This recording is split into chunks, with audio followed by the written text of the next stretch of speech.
know that, we've been mourning as a country because of what happened in Plateau State. We've been mourning, and there is a lot going on, because even as it stands now, the international community has lent its voice, in condemning what is happening in Nigeria. And you can see, look at what this lawmaker is saying, that the Plateau destruction, let me not use that word there, the Plateau destruction, Nigerian reps minority leader Chinda says security agencies' failure to make any arrest shows there is more to the attack. So it's not just that people died, it's not just that Nigerians lost their lives, but the security is being indicted. That's just even the worrisome aspect of it. The security agents, they are being indicted because it's as if nothing is happening. Nobody is being arrested. Nobody is being held responsible. Nobody is being called to, account on what is happening, as in it just goes on that way. And that is just why it is very, very disturbing. So the UN has equally expressed shock over the Plateau State massacre, asked Tinubu to identify, punish perpetrators. Do you think it's going to happen? This is Nigeria for you. So we've always talked about why is it that these people are being protected? There are reports showing that, these people, even before any attack takes place, they will always tell the people that they are coming, as in they will give information on time that they are coming, and then nothing will happen. Just listen to this video. Call. A letter was sent to my own village where the terrorists that the attackers are going to invade on the 29th of this December. And I want to assure you... Wait a minute. Yes. A letter about an impending invasion all was of the sent attacks, to your community. Yes. All the attacks that were orchestrated, there was a letter to that effect that was dropped by an anonymous person intimating the residents of Mangu local government, to be precise, that you will be attacked. And when that does happen, for instance, in this case, does anyone report to the police or the authorities? They received about 37 distress calls. That is Operation Safe Haven, or the Joint Task Force. About 37 distress calls, yet nothing was done. But in those communities, we also understand that there are some Fulanis who also live in those communities. They were also caught in that attack. Well, I want to assure you that that is a narrative that cannot be substantiated, because all the casualties that we're talking about are in communities inhabited by Christians. And the security forces know the attackers. They even know their hideout. For the past 2 decades, they know where they orchestrate all of these attacks, because that autonomous community called Mahanga, which is at the foot of the Bokos Hills, bordering Wamba in Nasarawa State to the south, is this autonomous community from where these attacks are orchestrated. Just the same way we have in the Mandara Hills, in Borno State. For instance, the military relocated an entire community of about 11,000 people, leaving the entire Damboa road free for the terrorists to operate freely. They even collect tolls on the roads, as if we were in a banana republic. Section 14B of the 1999 Constitution, as amended, stipulates that the welfare and security of the people shall be the primary purpose of government, without which government loses its legitimacy. But before we let you go, because we're trying to get a sense of what exactly we're dealing with, and if we say there are warnings, and again there's another warning about a coming attack. You say, let's get this straight, you're saying that these warnings are also communicated to the authorities, and still nothing is done to protect the people. Yes, and these attacks could last for as long as 12 to 24 hours, and there is no security presence whatsoever. All the attacks were and in this coming attack, or that a letter has been communicated to the community, you don't mind naming the community, perhaps? Pushit community in Mangu local government area. Pushit, Pushit. Pushit community. In Mango local government area of Plateau State. A letter was sent today that they are going to attack on the 29th. And I want to assure you that anything changed apart from this communication since the president ordered? So guys, in short, listening to videos like this, sometimes you'll be wondering what is happening in Nigeria. So these people will come, they will tender letters, as in they will like share their letters to share information, to tell the people that they'll be coming to attack them. And that will happen without them being stopped by the security agents. I mean, these people are really so bold. Anyway, it's our government that is emboldening these people. It's not as if they are spirits, they can't be seen, they can't be located, they can't be traced. No, these are human beings that they know where they are living, the area from which they come and carry out these attacks, and nobody is going after them. Nigerians, it might even shock you to know that some of these people may not even be Nigerians. They may not even be part and parcel of this country. But you can see, like this man just said, that any attack that they carry out, they always send letters. And these letters will be communicated to the security agents. Possibly they will promise them that they will come to protect them, only for them to wait for these attacks to happen. And they will tell them that, oh, we can't help the situation. Anyway, I'm loving it that the United Nations is lending their voice. The US too has condemned what happened. And yesterday, I shared with you guys what the president of Hungary said. They are all worried about the way Christians are being killed. You know, when it was Buhari's time, people were like, because Buhari was a core Muslim. And we know, you know, he's not a friend to Christian, or he wasn't as a president a friend to Christians. That's how many people looked at it. Okay, but this current president now, whose wife is also a Christian, why is it that they are not making plans on how to secure Nigeria, since they know the tendency of we having this kind of attacks? As it is there, don't wait until it happens before you start taking action. Let's look people at are grieving, people are in pains. And we, even as we appreciate, you know, the concern showed by the vice president and his entourage, you know, to come and visit people in the hospitals and condone with them, it does not really change anything. Sorry to say that, because these attacks have gone on Suleiman for quite some time. Barikin Ladi, which is part of the local government that was attacked, has been attacked consecutively during the Yuletide period, precisely the Christmas, right? And if these attacks have been carried on at a seasonal period consecutively for 1, 2, 3 years, it is the expectation of the people that our security instruments would be proactive. Because I remember as a journalist sitting heading Reuters Northern Nigeria when Boko Haram was very hot, and also the insurgency, we could forecast and say, okay, this is Salah.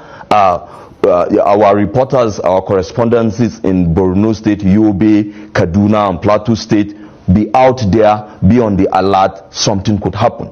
So if a news agency, you know, can understand the security dynamics this way, then the military, the security apparatus absolutely know this. So guys, the main thing is that it appears the security agents don't want this war to stop, from the look of things.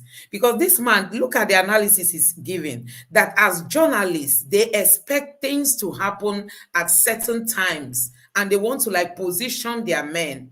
They might say, oh, you be in Lagos, you be in Kano, you be in Sokoto, in case there is anything. As a journalist, they understand that. Why is it that our security agents don't understand this, especially in areas that are prone to all this kind of attacks? We know states like Benue, this Plateau, Kaduna, especially southern Kaduna, and Katsina, even Sokoto of late. Sokoto used to be a very peaceful country, but you know, I mean peaceful state, but recently Sokoto has joined those states that are so porous, and then these bad guys will just come in, carry out the attacks and go out without them being stopped. Look at Zamfara. We don't even mention Zamfara again because we now see Zamfara as home of terrorists. That is how we are seeing it. And like I said, yes, I'm happy that the international community is equally lending its voice in condemning this. I just pray that our president, the president of Nigeria, in the person of Tinubu, will stand up. The argument is, do you think he will want to go after these people? He might not want to tamper with them because he might be thinking of his second term, second tenure. Our politicians are so self-centered. They only know about themselves, not about the people. That is just it. And that is why these things are just continuing the way it is going. Look at it. A letter has been sent to Pushit community in Mangu local government that there will be an attack on the 29th. That's today, possibly this night. And our security agents might just go to sleep. They might go to sleep and wait for it to happen before they will come to start, condoning the families that are affected. Honestly, this must be stopped.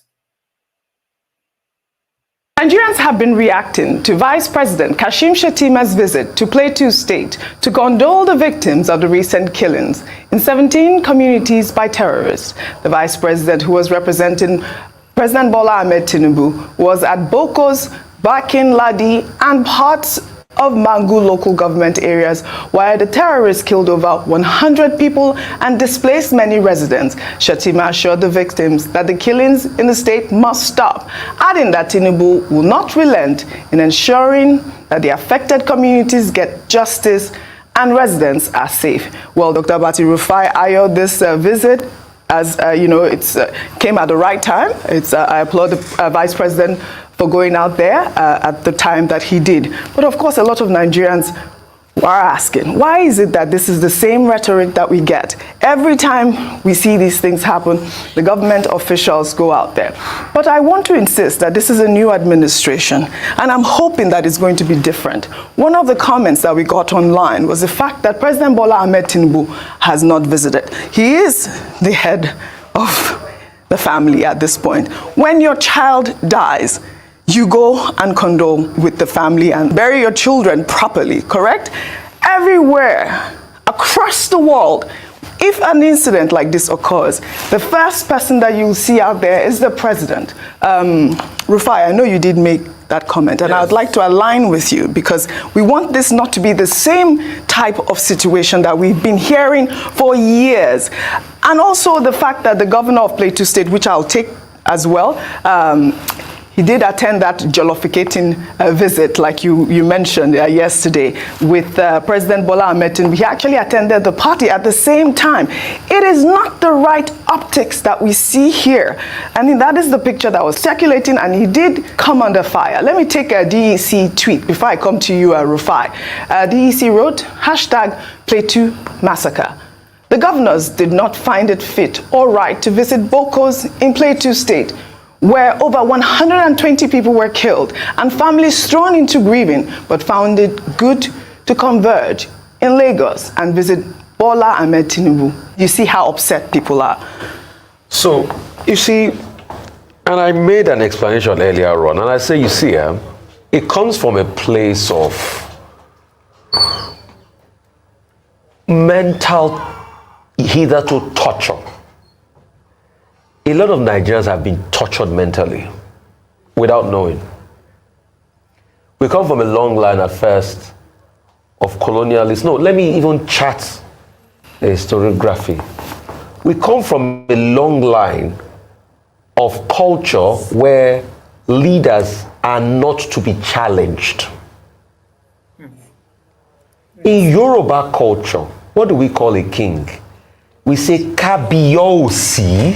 What it means is nobody dares ask you anything. So then afterwards, after the British came and the amalgamation, they came late 1800s. I mean, okay, they came late 1800s when Kosoko and Akitoye, that was their in-route amalgamation. First amalgamation 1906, proper amalgamation 1914, Northern Southern Protectorate. The colonialists now became the next Kabiosi that we couldn't ask them anything. You know, the likes of Lugard became a brute and a terrible human being. Then it now cascaded into the first set of freedom fighters. When they finally got the power and became leader, they now became the first set of Kabiosi. Then we had corruption, we had many things. I don't want to mention leaders of those days. Then we had the military incursion. Then we're now back to civilian. So it has always been a Kabiosi. So we are not known to hold our leaders accountable. So when we hold them accountable, it's not cultural. Because everybody goes to leaders for benefits, for what you carry on for Christmas and all of that. But it doesn't make it right. The first person that should have been there is the President of the Federal Republic of Nigeria. He swore by it. Absolutely. To defend his people, to defend the Constitution, to defend the rights. He said he's going to defend the Constitution. Doesn't the Constitution say people have freedom of association and movement? The constitutional right of the people in Bokos were violated. Blood is all of our hands. And what happened? The president was not there to defend the constitutional rights of the people. That's all we are calling for. I just say, Mr. President, do your job. He's so quick to go abroad to look for investors. So are the lives of the people not worth investing? It's the optics and not. So he's quick in going to abroad to go look for investors. But when it comes to Nigerians crying for help, nobody comes to their rescue. That's the kind of leaders that we have. We know how much this government has budgeted for their trips for next year. Not trips to go to the southeast to go and know why this insecurity is there. Not trips to go to the IDP camps to go and know why these people have not been relocated back to their respective homes, you know. Not trips to go and see how Nigerians are faring. How is the market woman thriving, you know. Not that kind of trip. Trips to go and look for investors. And you will go there, they will still fool you. They will sign all kinds of agreements, and then you will show us photos that they've promised that they are coming to build this, build that. At the end of the day, I don't know if those agreements ever exist or if they are even being followed up. We don't know, because at the end of the day, we don't see anything happening. We know some of the agreement this current administration has signed outside there. We are yet to see them working for Nigerians and in Nigeria. We are yet to see them. So they are quick. They will tell us they are going to war investors. Your house is on fire and you are going to war investors. Like I've said, we know how much this government has budgeted for next year's trip for the president and for the vice president. But look at Nigerians scattered across Nigeria in IDP camps. We have young children there who are not being well fed. They are not being well educated. And then tomorrow we'll be saying, why are we having insurgency? Why are we having insecurity? Why are we doing? Nigerians, these things must be there. And for me, see, this is not a tribal issue. Peter Obi is the only person who understands how this thing works. For the fact that you don't educate these people, you are already exposing them to danger. Tomorrow, they will be the ones to start tormenting you and you start lamenting. You start lamenting. Now, nobody is thinking of addressing all these IDP camps. What's the main issue? Why are these people chasing out people from their community, taking over their land? As if that is not enough, they will steal from that land that they've taken from the people, still move further to attack the communities in front of them. Can you imagine that? And they do all these things, they go scot-free. Nobody, I mean, nobody is being punished. And look at the president. He could not go. He sent the vice president to go. And as usual, they told us that, that the security agents who are going to ensure they bring the people involved to justice, as in they punish them, or I don't know. I don't even know what, because it has been the rhetorics. It has always been like that. That's what they always come to tell us, that they will be arrested, they will be prosecuted, they will be. And at the end of the day, what happens? Nothing. Look at Deborah, that was her life was taken away from her. The people that did those things, they are walking freely. and then this lady was just sent to an early grave. That is the kind of leadership we have today in Nigeria. And, you know, it's not even going to get anyhow better, because from the look of things, you can see that the political will is not there. If we were to be living in a sane society, you would have seen this president running helter-skelter. I mean, going to places, meeting with the security agents, calling them to find out why wasn't this attack, you know, known before it happened? Why wasn't it prevented? What can we do to ensure it does not repeat itself again? And then he would have even visited the people. Many of these people have been sacked from their communities. I mean, these people will come, attack them, go back to their base, and nobody traces them. The army is now giving excuse that the terrain is rough. It's not something they can do.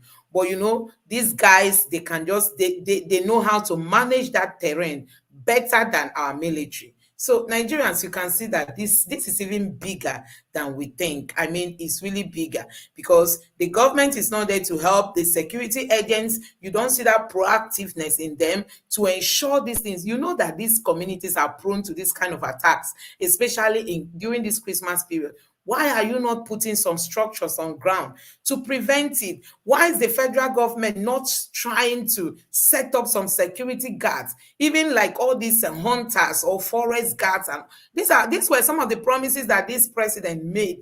I mean, in his manifesto, because we know that he didn't engage Nigerians in terms of coming to town hall meetings or even engaging in debates. He didn't. But he said in his manifesto that he was going to set up forest guards to guard all our forests in Nigeria and all that. Today, what is happening? This Plateau state keep experiencing this kind of massacre to the level that, you know, is undescribable, because what has happened this Christmas is something that we cannot even describe. You can imagine losing close to 200 lives over just one night. We are not talking about those who are still missing and those who were injured. Honestly, this is bad for the country. So this human rights lawyer is saying that we are not telling ourselves the truth. The Plateau Christmas Eve massacre, like others, is the internalized systemic and institutionalized genocide going on against the indigenous people of Nigeria by the Fulanis with the tacit support of the federal government. That is it. That is just it. The federal government should just come out to exonerate itself, because from the look of things, you know, people are pointing finger to them because they know where these people are, especially the security agents, and they are not doing anything. This is from the vice president, who won't rest until victims of Plateau attacks get justice. Who is going to give them justice? The same thing was said when Deborah lost his life. This is coming from, I think this is a Muslim, I don't know, like a group or so. They are also condemning all this that happened. I'm happy that they are doing this, but it's good we call a spade a spade. Honestly, this has been going on for some time, and nothing is being done. This is coming from the United States. France condemned Plateau killings, call for arrest, prosecution of perpetrators. Who is going to do it? The same security agents. These things have been happening. Nobody is, you know, interested in ensuring that it's curbed. Not until now that it has, let me say, it's gone out of hand. They can't control it any longer. That is why their intelligence cannot even capture all the planning of these attacks, not to talk of the execution of it. Terrorists have sent letters. Okay, this is the same thing that they've sent letters that they are coming now on the 29th. And the man who was speaking on Channels Television said, each time they said they are coming, they must likely come. Any attack they carry out, they must, like, you know, come to spread the information that they are coming. But the people who, like, where do we run to? They don't know where to run to. Some of them may leave, some of them that cannot leave, like the old ones and all that, they will stay back only for them to have, you know, a bloody day or a bloody night. So that is it. This is this person posted and said this person had a church, New Life Church, the chair of the Christian Association of Nigeria, Cant, in one local government, Sumaila local government area of Kano State. His life was taken away by Muslim rioters in September 2021. They thought he was hiding a Muslim who converted to Christianity after allegedly battering his wife. They stormed his house at night, gave him machete blows as his wife and children fled. He was rushed to the hospital in Kano, but he couldn't make it. That is it. We've had a lot of persecution against the Christian community. Okay, this is from Kano State. Somebody was just, this group of people, they just bashed it. Okay, I think he wrote something further. Okay, the mob went on to burn down this person's Shaibu's home, the church, and the school. You see it, 5 suspects arrested in connection with the murder, including the man whose falsehood incited the violence, where at the end of the day, they were released. Can you see? They were released unconditionally 5 months after being arrested. So the people who sent this man to an early grave, they were arrested, but at the end of the day, what happened? They were all released. So this is it. When we say that, oh my God, even the case of Deborah, till today, nobody is held accountable. We've had so many Christians that were killed and all that, and nobody is being asked any question. Tell me how this is going to stop. This is not going to stop. So this is the former minister for information. Was it information? No, I think technology. Yes, this was the former minister for technology, if we can remember. So this headline was circulating today. You know, people had to go and bring this. This is a news headline as far back as April 2021, but they had to repost it and attach a video of him. If you can read what is written there, it says in 2006, at 34, possibly that was his age there, Issa Pantami vowed to be the commander of an army of jihadists in a march on Plateau. So I don't know why this Plateau, why are they scared of Plateau? Why is it that they just, it appears they want Plateau to become a core north state, as in, let it just become a Muslim state, because we know we have so many Christians there. It's one of the states in the middle belt, but they just want it to convert automatically to a Muslim state. Because when I saw this statement, when I read it, I was like, why this interest on Plateau? Why? So 4 years later, in 2010, he chaired a meeting in Bauchi where they agreed to raid and subjugate Plateau, southern Kaduna, and other Christian-dominated parts of northern Nigeria. So this is just an agenda. This is an agenda. And let me play that video so that you take a look at it. Just listen, because though he spoke in his dialect, but there is a translation, as in transcription, that you can follow along. Just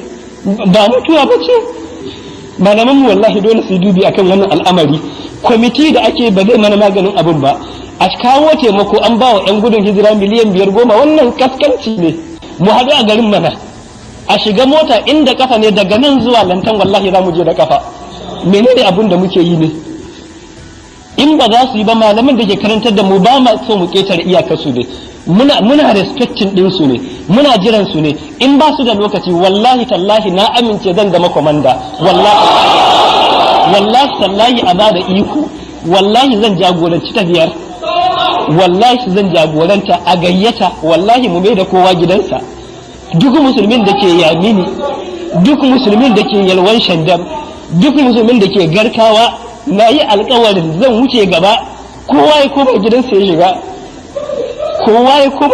shiga wallahi na yi alkawarin zan wuce gaba na yi alkawarin a kashe ni akan addinin Allah na amince a nan ma a kashe ni akan addinin Allah na amince me muke yi ne a rayuwa wannan kaskanci da muke ciki me za mu je mu ga Allah gobe kiyama a kayan sa mutane ana ta koro su na ajiye su sahabbai ba haka suka rayu ba malaman sunna ku ne malaman mu ku ne iyayen mu ku ne jagororin mu ba ma so mu ketare iyakar ku ba ma so mu ketare abin da kuke gaya mana kaskancin da muke rayuwa ya ishe mu a rayuwa ya ishe mu a cikin rayuwar da muke ba a mana magana ba aka rusa masallaci a Numan musulmai suna kuka makiyin Allah ya ce a rusa babu wanda ya magana mutane sun zo sallar juma'a ana sa wangi masallaci gireda a kasar a garin Numan me za mu je mu ga wa Allah a sallah kadai Allah yake bukatan mu da shi azumi kadai Allah yake bukatan mu da shi azumi kadai Allah yake bukata mu ya wata Ramadan ba za mu mutu bane jama'a. So guys, you heard it. Possibly you followed along with the transcript. You were reading it while he was speaking. You know, they said they are ready to give up their lives for the cause of Allah. And he became a minister under Buhari. We know there was a time this case was out there that he once supported, you know, this terrorist organization. And then he came out to say, oh, he did it then, but now he has repented. And Buhari protected him because people were like saying, let him resign, let him resign. Buhari shielded him. Buhari protected him. You could hear him say, what is life? Are we just here to be fasting? Is it just fasting that Allah wants? That let's go out there, that he's ready to champion it. This is the kind of people who they bring into governance, and they will be the one to lead us.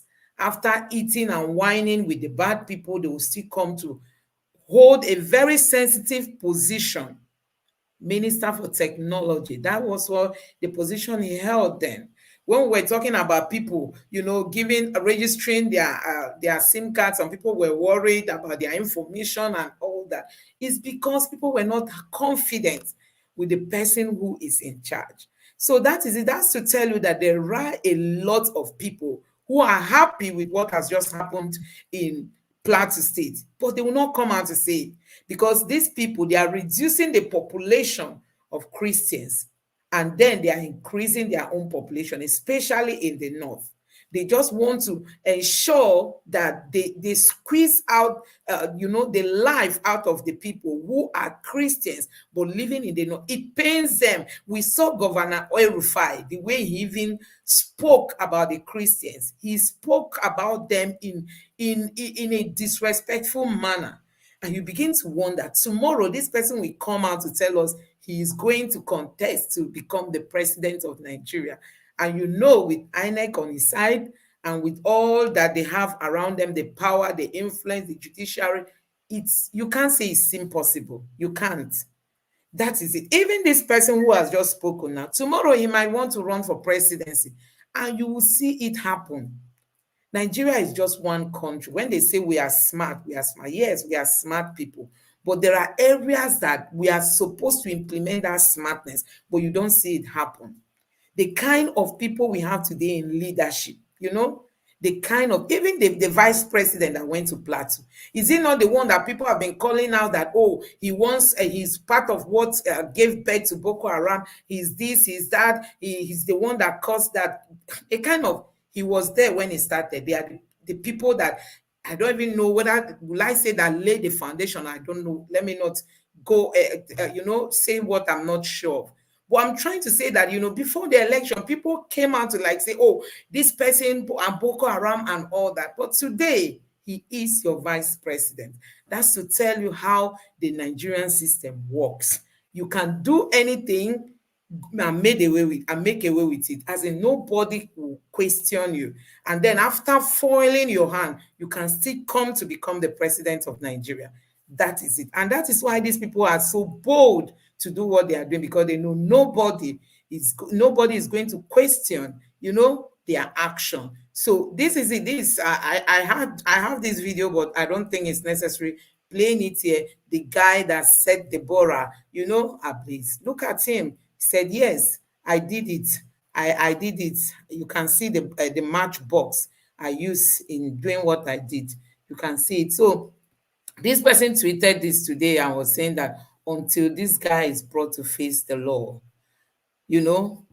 on what he did to Deborah Samuel, then Nigeria will never be seen as one, honestly. And the shocking thing is that Deborah is even a northerner, although a Christian.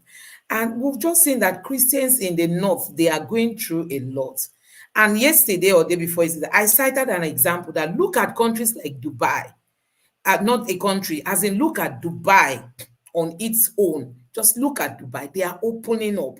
They are not tightening themselves with all this religion. Even Saudi Arabia now has started opening up. The United Arab Emirates is opening up, has even opened up, not as if it's opening up. It has always been open, and that is why they are developing.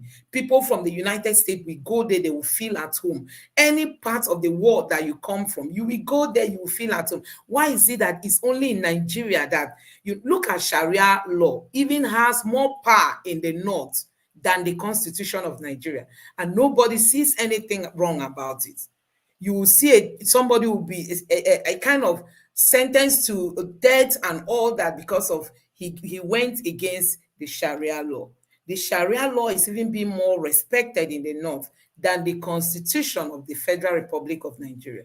That is just what we are seeing. So when it comes to all this, these our leaders must be held responsible, because as it stands now, they are not even there for the people. So this person tweeted and was saying that the army arrested somebody, I think a bridegroom. Yeah, a bridegroom was arrested in Abia church wedding after 13 days. Okay, you could see them. Okay, they are saying that after investigation, the man has been proven to be innocent, but still they've not released him. And you know, the argument is that when things go wrong in the north, the people that did those things are even being protected. But when it's from any other parts of the country, sometimes innocent people will be taken in. But in the north, people will do all these things, they will go scot-free. Even some of the government officials, like the president of Nigeria now, like I always say, possibly he doesn't want to go hard on the northerners because of his interest in 2027. He may not want to go after them. He may not want to come up with strong policies, you know, and give this marshal out, you know, strong instructions to all these commanders. He will not want to do it because he wants to, any little thing that the North will see it as, oh, they are being persecuted. Remember when Boko Haram started, some of them say, oh, leave Boko Haram, they are fighting for justice, they are doing, they are that. Until Boko Haram now showed them their real image, that they are real monsters. Even till today, some of them are still in support. Even this Issa Pantami that I showed you guys, before now, you know, he once like supported a terrorist group, and that was why people came up. I think it was Sahara Reporter that came up with that topic during the time of Buhari. And then he said, oh, he made it in those days. The statement he made was made then, no longer now, that he has repented. And people were insisting that he should be sacked. But, you know, Buhari protected him and kept him, and until he finished his tenure. And some of the northerners supported him, rallied, ran around him, and were like, no, he must not be sacked, that he did it then. Now he has repented. Nigerians, oh my God, we really have a lot of purging, a lot of cleansing should really take place in Nigeria. So this is it. A Zambian minister resigns after video shows shows him receiving cash bribe from Chinese contractors. So that is people who have conscience and in a decent society. So you could see it, you know, he's been compared with Ganduje, who, you know, we also had that video then that showed him collecting dollar and putting in his babariga. He came out to say it was doctored.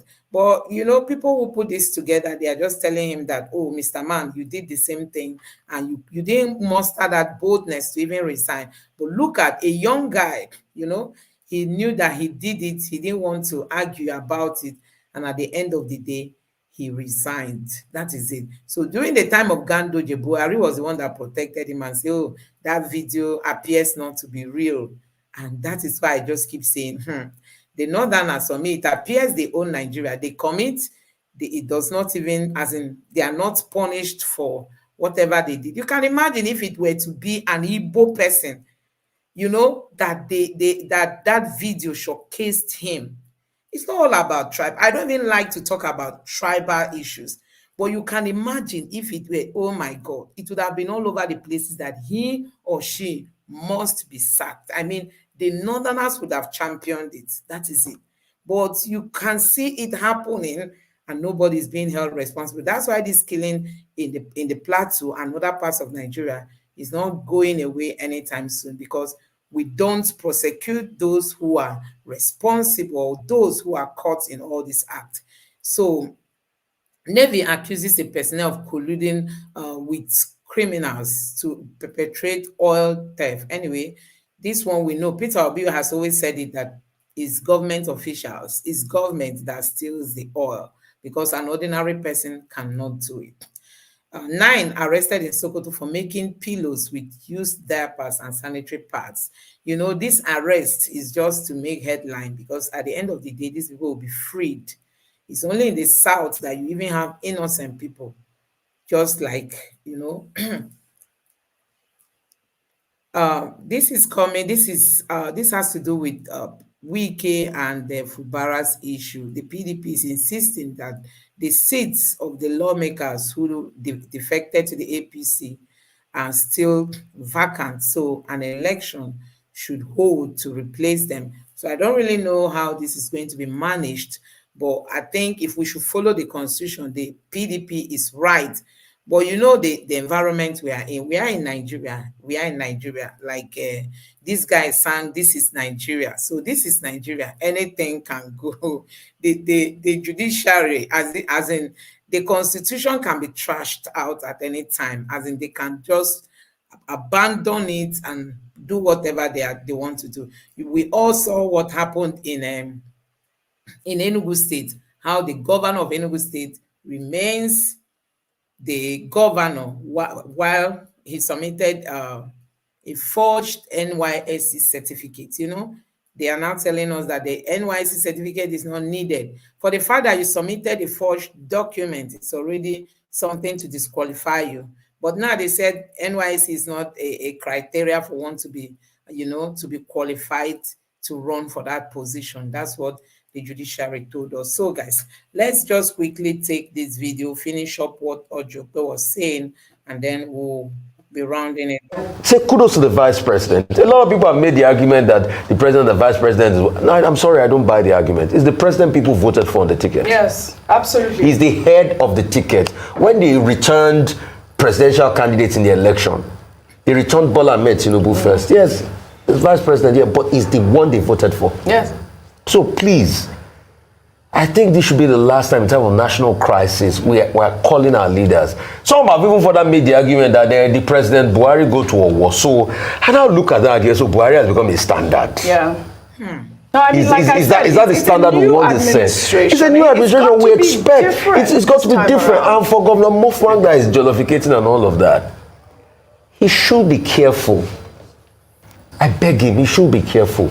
What the people of those areas need is love, is peace. They just want to live. These people are poor, Audrey. They are mostly potato farmers. Bokos, mango, and some other potato farmers. Please, let us do what is right. And it's not because we have anything against the president. If the president goes there, we will celebrate him. But it's just what is right. So I understand those that are saying, no, the vice president has got... No. The president must be there. Accountability must start. I know we don't have that culture of accountability. So I excuse dissenting opinion about... We don't have the culture of accountability. Holding government accountable like we're doing our rights is not a Nigerian thing. But we need to start developing it. Yes, this is different at this point. Ayo. Yeah, I totally agree with your line of thought, both Rufai and Oji, and the fact that I believe that the president missed a fine moment to demonstrate very strong leadership abilities and leadership skills. When we have incidents like this in other parts of the world, the leader, there's nothing like Christmas. There's nothing like meetings, you suspend everything. And I think it also points to the fact that because of the number of violent attacks in that area and also in other parts of Nigeria, we've become quite desensitized to death tolls. So when we hear 150 people killed, only 150, last year, it's a competition of numbers. Because only earlier this year, in June of this year, the same Bokos local government area, Mangu local, 150 people were killed over 3 weeks. That you brought that this point same up. year. I love it. A month afterwards, and by that time, President Tinubu had been sworn in, but let's excuse him. At that time, he had just come into office, so he was just, putting things together. 6 months, 7 months down the line, the same thing happened, despite the promises that were made in July to the governor of the state when the IG of police visited him alongside the commanding officer of Operation Safe Haven from the military. They said they were going to put out, equip the officers, ensure we will not have a repeat of this. What do we have 5 months after that visit? Another attack, and now possibly the numbers will top those numbers. But guess what? Business as usual, governors are still going to meet. It shows that we've become desensitized over the years to death tolls. A small incident, and let me use that word very lightly, happens in other parts of the world. You see Nigerians shouting, I stand with Israel, I stand with Palestine. We are talking about the problems that plague other people. When 7 people are killed by a deranged person in the US, we are talking, it makes headlines on international media. Nigeria follows suit. When 150 people die in our own country, initially we're like, okay, 2 days later, 3 days later, we're not even talking about the fact that VP went to visit. He went 3 days later, so he had spent Christmas with his family, he had gone to Lagos to see the president, and then he went to see the people of Bokos who did not have Christmas. So guys, Ayo made a very important point here. He went there 2 days after this attack.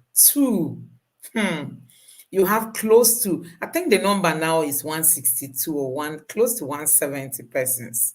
He went there 2 days after going to Lagos, whining and dining, Then he now comfortably entered their jet. They have their private jet. It's not as if they don't have a means to quickly go to Plateau State. This is something that won't even take them to 1 hour to fly to that place to meet with the people. Immediately you heard that. You can imagine that day that this thing happened, the same morning, as in it happened on the eve of Christmas. If the president had landed that community on the 25th, immediately that incident happened, and then he landed there the same day. You can imagine the kind of signal that would have sent to those bad guys in the bush. They will know that this president means business.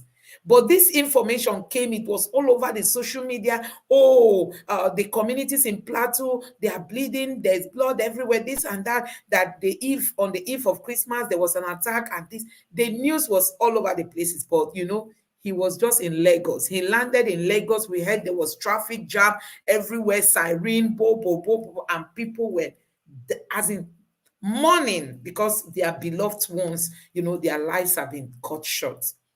And then look at the vice president. They are boasting now that the vice president visited them. When did he visit? 2 days after, close to 3 days. You are then coming to the community to do what?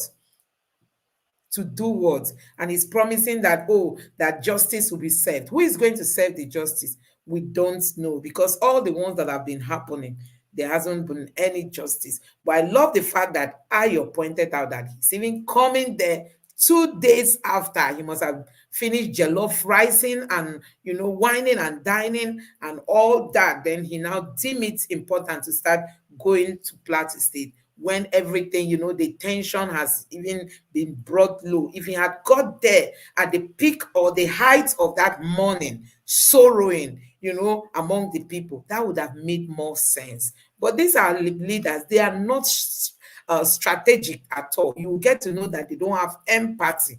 And because they have another way of winning election, because these are things that make people to fall in love with you. The way you identified with them when they had challenges. People want to vote for you without you giving them money. But they don't make use of all these opportunities because they believe come rain, come sun, they are going to win the election. They have the money, they have the people, they have, INEC, they have judicial, they have everything, security agent. This is what gives them the boldness to do what they are. If they are to depend on their action in winning election, you will see them do more, honestly. You will see them do more. So that is just it. Yes, I think this is a big issue, and I'm glad that we're saying it's not business as usual. No. The previous administration must never be a standard of leadership. That was horrible, it was terrible, it was criticized, and we are hoping for better. And we're saying this now because next time, we want the president to see Nigerians speak out about this, so that he will take responsibility. So, it happened. Yeah. But next time, when things happen, he must be at the forefront of showing empathy. He must really, it's not just about statements. He must see the people, visit them, let them see a leader, a true leader in our president. Absolutely. Dr. Bati, you did make the point earlier. Let me just say what I was going to say. I said you made the point. I did hear you earlier saying that, the president did send a representative and he sent a vice president was representing the president. I mean, only last month, or is it this month, in Kaduna State, there was that mishap that happened, the bombing. Guess who went there? The vice president. It was the vice president who represented the president. So at this point, we are calling and encouraging the president to visit people, victims in this type of situation. Dr. Bati. See, I worked in the...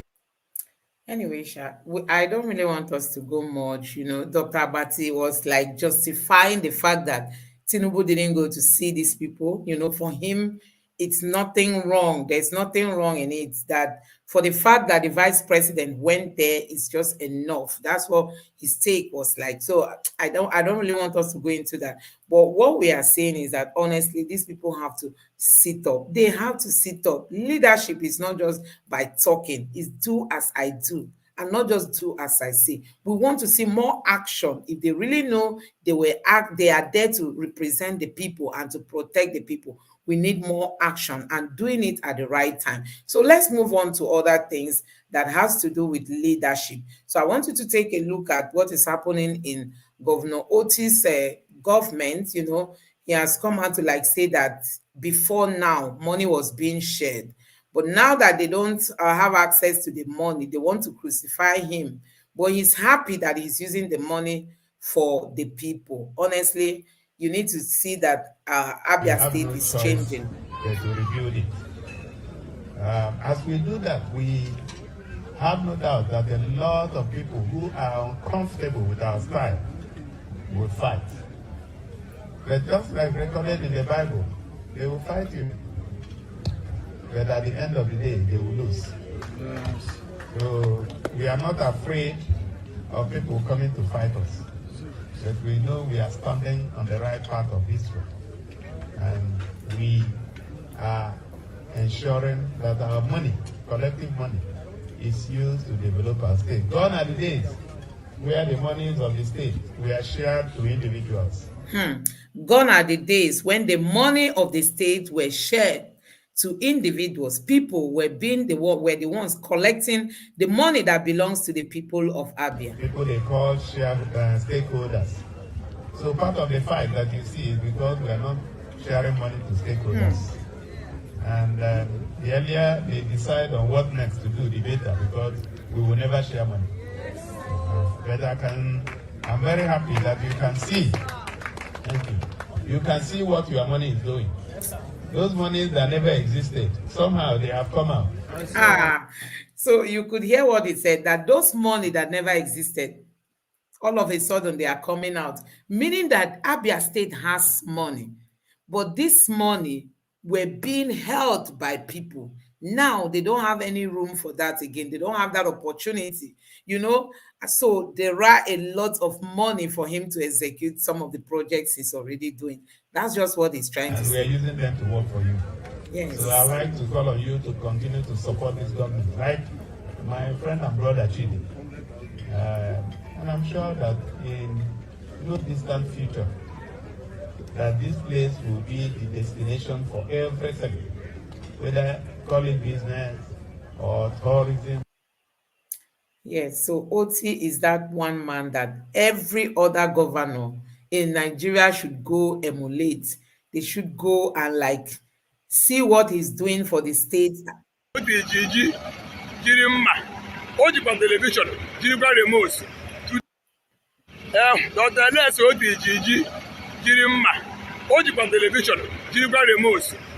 was Thursday, the 28th of December 2023, and we are reporting live at the city center of Abia, Road to be precise, very close to our waterside bridge, and also you can also start our Enyimba Hotel, the pothole in the Jaga. I told you guys the other day that the governor promised that not Christmas, I'll be labor film. So that we can say all of the photos so that can be miss here.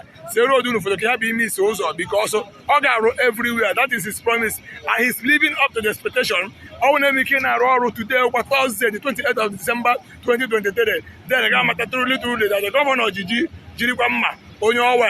You're watching on television. Jiba Remusu, Abelegi, Gale. This is Cable TV, and we report. So, guys, you heard it. Governor Oti is really doing what he promised the people. So, as at yesterday, the 28th of December, this work was being carried out. You could see it. You know, you heard it from the reporter that, you know, Governor Oti has promised the people that he's going to work for them.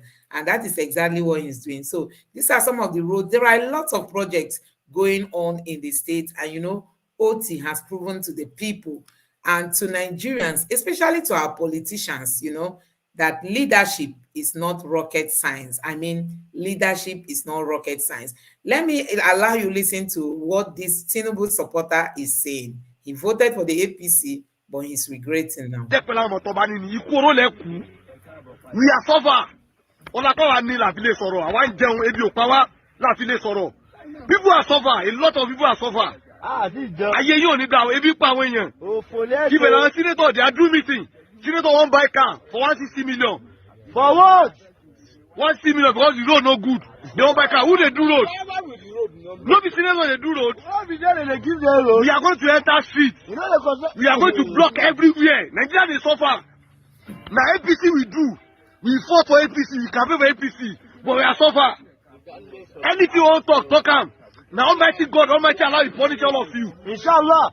We are suffering. People are suffering. People cannot do anything for this country. Now something they won't kill us. What happen? Each of you, because of politics, I know that you comment or you talk about this video. Anybody of you will talk bad about this video. You go around Inshallah. Inshallah. You know our parents who are suffering. All our parents are suffering. Food are cost, everything are cost for this country. I'm going to punish you guys. What did happen? We are going to enter street. If you want to kill anybody, anything you want to do for country, kill us. Somebody are killing us before. Our president are killing us before. The president are killing us before. So it's very important to carry gun. Give them, or not by any policeman give gun. Make a clean youth, they are full. How much the salary? Policeman, how much you are collecting? Your parents and your children are so. So, guys, this is someone who said he voted for the APC. Now, he's calling out Tinubu that they are suffering, that they have to enter the streets to go and protest. He knows he voted for the APC, but the suffering is too much and all that and all that. Anyway, this is one of the reasons why Peter Obi keeps saying that, you know, the North doesn't buy bread cheaper than the South. When the calamity comes, it goes across the whole country. And that is it. It's affecting everybody. You know the price of one loaf of bread now in Nigeria. So you can imagine a family of 10. Maybe those women that gave birth to like 8 children and then mama and papa, making it 10 in that family. How are they going to be feeding? And you know, most people with this large family size, they don't really, they are not buoyant enough to even take care of themselves, not to talk of the children. So there are a lot going on. Let me allow you listen to what this lady said about the people of Kogi Central. Did you see what their newly elected senator did? I'm actually glad that in just 6 weeks of me being in office, I'm able to commission quite a number of streetlights, over 800 poles.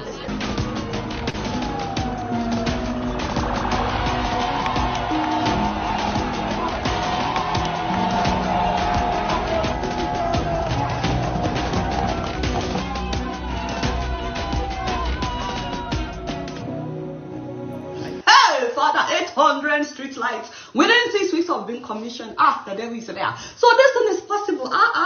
You know, if it was when I was in the world, I would say, you know, go better for some people. But I'm no longer in the world. That is why I now pray for all these politicians. Because you need Jesus. So giving us basic amenities is possible, but you're always coming up with excuses about why you cannot do simple things for the people. Unity and peace thrive in our midst. Amen.